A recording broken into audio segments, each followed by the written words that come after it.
In this lesson, we'll rough and finish a retaining feature.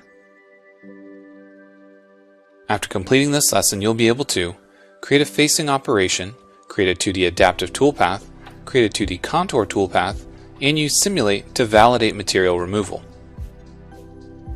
Let's carry on with the file from our previous example, and now let's create our toolpaths that can be used to cut this geometry.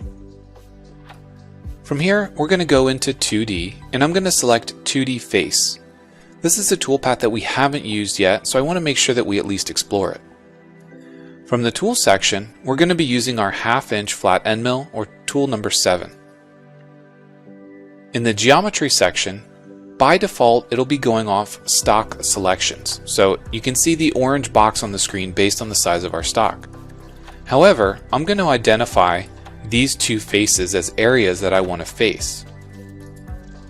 In the Height section, the bottom is based on the model top, so you'll notice that the planes are not correct. We want to make sure that this is based on the selected contours, or a selection if the contours we grabbed were not at the right height. In the Passes section, we have an option for Use Chip Thinning. This will change the way that the tool enters the stock. From here, we're not going to adjust any other settings. We're going to go ahead and say OK and see what the toolpaths look like that are created. From here, I want to simulate this toolpath, and I want to take a look at the stock removal. And I'm going to play through this just to identify what this looks like. So notice that the tool makes a single pass, it raises up, does a rapid operation back, and moves its way back and forth to cut this geometry. Also note that it goes right up against the edge on this side. However, on this side, it's not able to differentiate between that edge selection.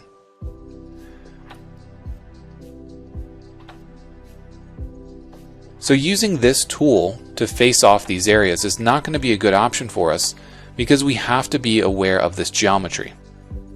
So while the facing toolpath is generally really helpful, in some cases it's just not going to work.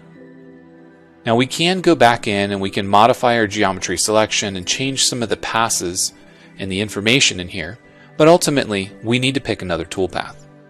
So I'm going to right click and delete this, then explore some of my other options. We have a 2D pocket option as well as the 2D adaptive clearing. Both of these will be handy toolpaths to get rid of this material. Let's make sure that we go back in and again we grab our 1/2" end mill. For our geometry section, we're going to grab both of these faces, and notice that it identifies the contours on the edges of the sides that we need to keep, and everything else is open. In the height section, make sure that the bottom height is based on the selection, and then from the passes section, we're going to turn off stock to leave, and note that we have several options in here. We can allow it to cut both ways, we can change the direction that it's cutting, and if we were using a slot clearing operation inside of a closed pocket, we could turn that on and change the way that it approaches the cut. So I'm going to have on both ways, and I'm going to say OK and take a look at the results. So in this case, we can see a very different result. Let's simulate it and see what the stock removal looks like. So it's working its way back and forth, and it goes all the way up to that edge.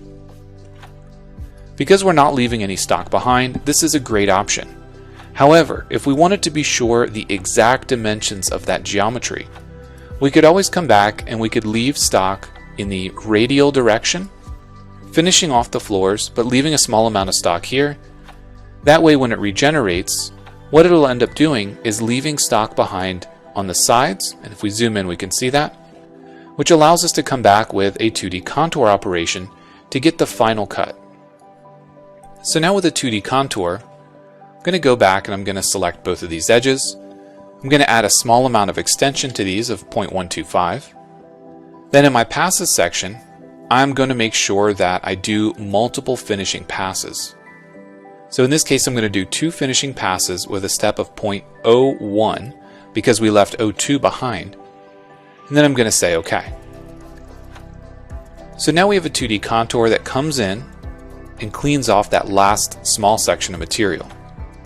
If we simulate both operations, I'm going to jump ahead past the original adaptive and then play through the contour.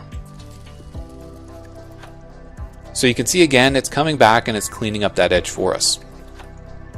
and this is the second finishing pass, taking it down to the final size. Some of the reasons that you would want to do this would include potentially cutting a dovetail shape rather than a vertical wall like we're cutting here. So if you had to come back and you had to cut a different shape with a custom tool, then you would want to do it with a contour operation after you've removed most of the material.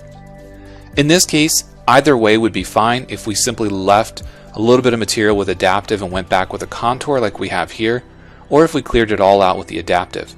At the end, the main thing is that we have two vertical walls that we can clamp into our fixture.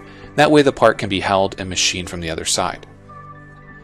From here, everything is done in this program, so I'm going to minimize it inside of my browser, and I'm also going to go ahead and save this file before we move on to the next step.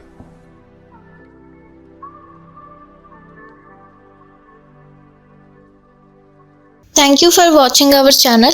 Please like, share and subscribe our channel, and don't forget to press on bell icon.